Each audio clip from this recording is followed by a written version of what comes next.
27-10 loss to the Jets on Sunday. Aaron Rodgers said the Packers need to simplify the offense. All right, so then yesterday he goes on the Pat McAfee show to try and further explain those comments. Rodgers said, quote, "It was really an alert for our players. We need to lock in a little bit more and simplify things in our own mind. Even the most complex plays can be simplified in our mind. We just need to be better in the details. The details have not been good enough." Shannon, break this down for us. What exactly is Aaron saying here? He backtracking. He moonwalking like Michael Jackson did in '83. Yep. And that didn't know what you're most simplified in your mind. Why didn't you say that on Sunday? That's what you should have said Sunday. Oh, we need to simplify things. Bruh, stop it. Stop it. You're not playing well, Aaron. You're not playing well. Skip. He's currently 24th in QBR. He has 9 touchdowns through 6 games. That's the second fewest of his career through 6 games. Rodgers isn't raising the level of the players around him. And I can take you yelling if you playing well. See, Skip, the thing was before, the same thing with Brady. Yep. I ain't got no problem. You want to yell and scream? You play. Oh, man, that man, hey, Brady out here balling. We out here bull jiving. Man, we got to pick out. You can't be bull jiving along with me bull jiving and then go be yelling and screaming at me. And that's what's happening, Skip. Aaron Rodgers is not playing well, and he's trying, the young players. What about the old players? It seems like the guys that were waffling about retirement are not playing well early in the year. There have been 2 guys that, I don't know how much longer I'm going to play. I don't know if I'm going to come back. There's a lot. It's the magnificent unknown. And one guy retired, and then 40 days later, Noah wasn't even on the ark. Noah was on the ark longer than somebody else would retire. And it seems like those guys right now are having a little tough time of it, Skip. But Aaron Rodgers full of it. He's full of it. That's not what he meant. He's trying to backtrack on what he said. Simplify, and Matt LaFleur, like said, I don't understand what did he mean? Oh, we can simplify things in our mind. Well, you need to tell them that. I can't simplify the plays. This is as simple as it gets. The play is what it is. Yep. Man, this dude here. Bruh, you are not playing well. Now, you can dress up and talk about the offense need to be simplified or yada, yada, yada. Go back and, you ain't got no more of that stuff that you brought from Peru? You ain't got no that concoction? Call Joe Rogan and get some ivermectin. You ain't got, they got something. Because that's what, it put you so at ease. My mind, I was so free. Everything was blessed. Irie, brother, Irie. Go do that. And stop making excuses for why you playing like trash right now. So, Shannon Sharp, you and I have been doing this show for 6 years plus, and I told you from day one, Aaron Rodgers is a master media manipulator.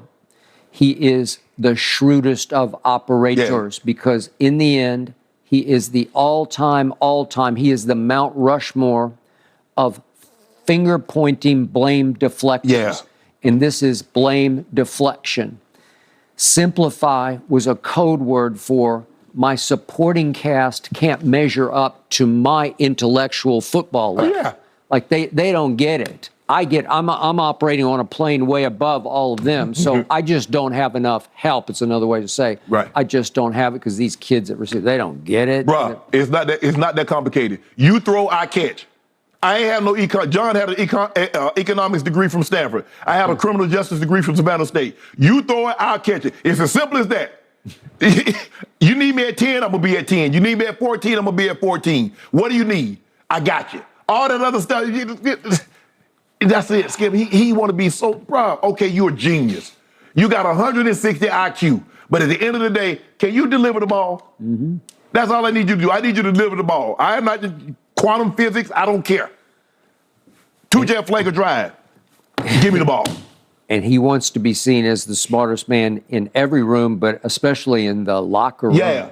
Oh, I know more than my coach. I know more, he needs to simplify this because what's going on is cluttering the guy's mind. They need to simplify it in them. How? Skip, the play is what it is. Well, I love Matt LaFleur's response to this was, I don't know what that means, simplify. Yeah, Aaron doesn't know what it means. Well, let me tell you what's happening is that, man, y'all see them guys. You see what I'm working with. How am I supposed to win with those guys? Yep. It's them. It ain't me. I'm still the same guy. No, you're not. No, you're not. You're not.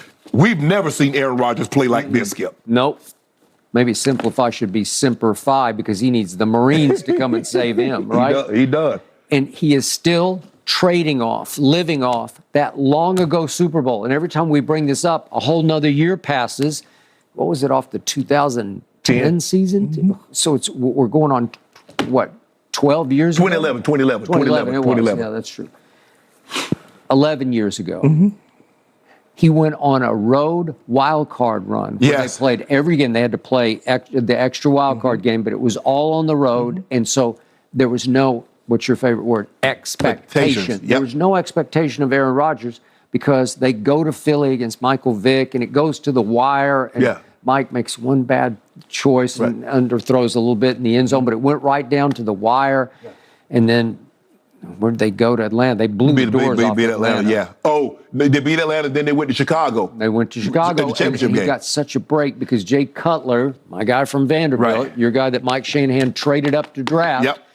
The Bears were pretty good. Defensively, they were very good. Well, guess what they had? They had the NFC Championship game at home to get to the Super Bowl. And he, sprains his knee and winds up on the bicycle in the second half. And the immortal Caleb Haney almost beat Aaron Rodgers. If you look at his stats, he almost threw a pick six to Urlacher. Well, he owed the Packer fans that because was it the year before or 2 years before he had gagged? They were 15-1, and the Giants came in and beat the brakes off him. So he owed Packer Nation that performance after what he had did, won the MVP and gagged it away in the playoffs. I mean, they were terrible. They were terrible, but he was pretty terrible in the fourth quarter of the game at Chicago. But they survived because it was Caleb Haney. Yeah, well, he almost gave that one away because Urlacher picked him, and he almost took it to the house. Okay, and then to his credit, he's the Super Bowl MVP, and he gets our man Greg Jennings with the big post-route touchdown. He was unbelievable. I was at that game. Yeah. He was unbelievable. And yet, I know for a fact, because I was close to Ryan Clark, Polamalu shouldn't have even been playing. He had a pulled hamstring, could barely run. Right.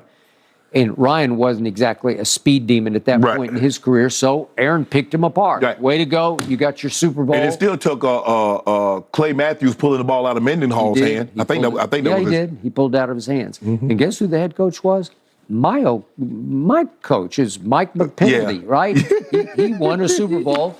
And he's another guy living off that long ago Super Bowl. Why you think? Riding on the coattails of Aaron Rodgers.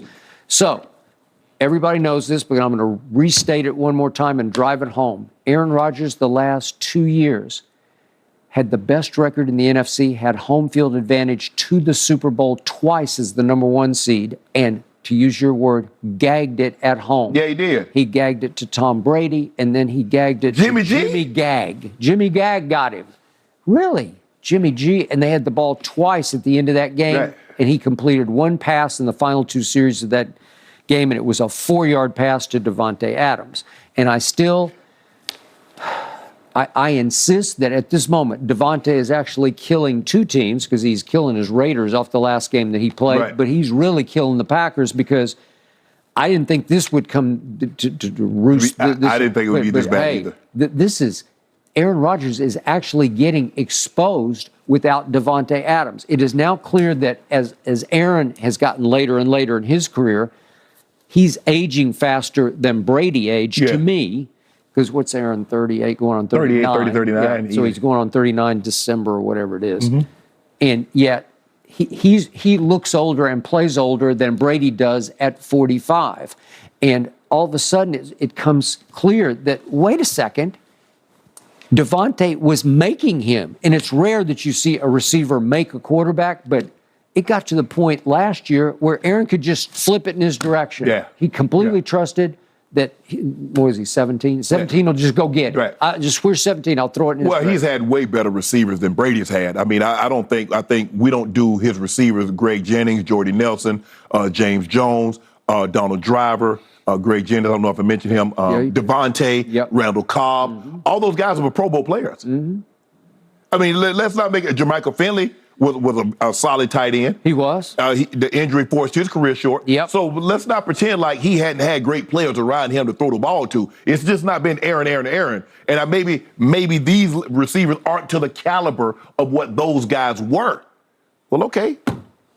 Welcome to the world of a lot of other quarterbacks that's never had 7, 8 Pro Bowl wide receivers to throw to on any given Sunday. That's a fact.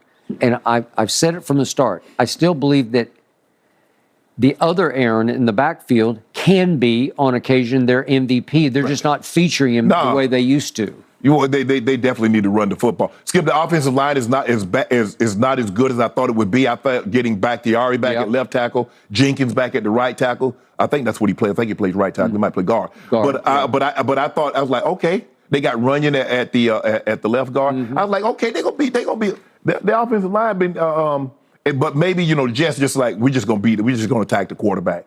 But for what I've seen, I don't see it getting any better. And now the defense has started to crack. It has started to crack, and I thought it was top five-ish. Yes, because you look at what they did early on, with the exception of that Minnesota game. They went to Tampa and they held Tampa to 12 points. Now maybe that's not as a daunting task as we previously thought, considering they only got 18 against a banged up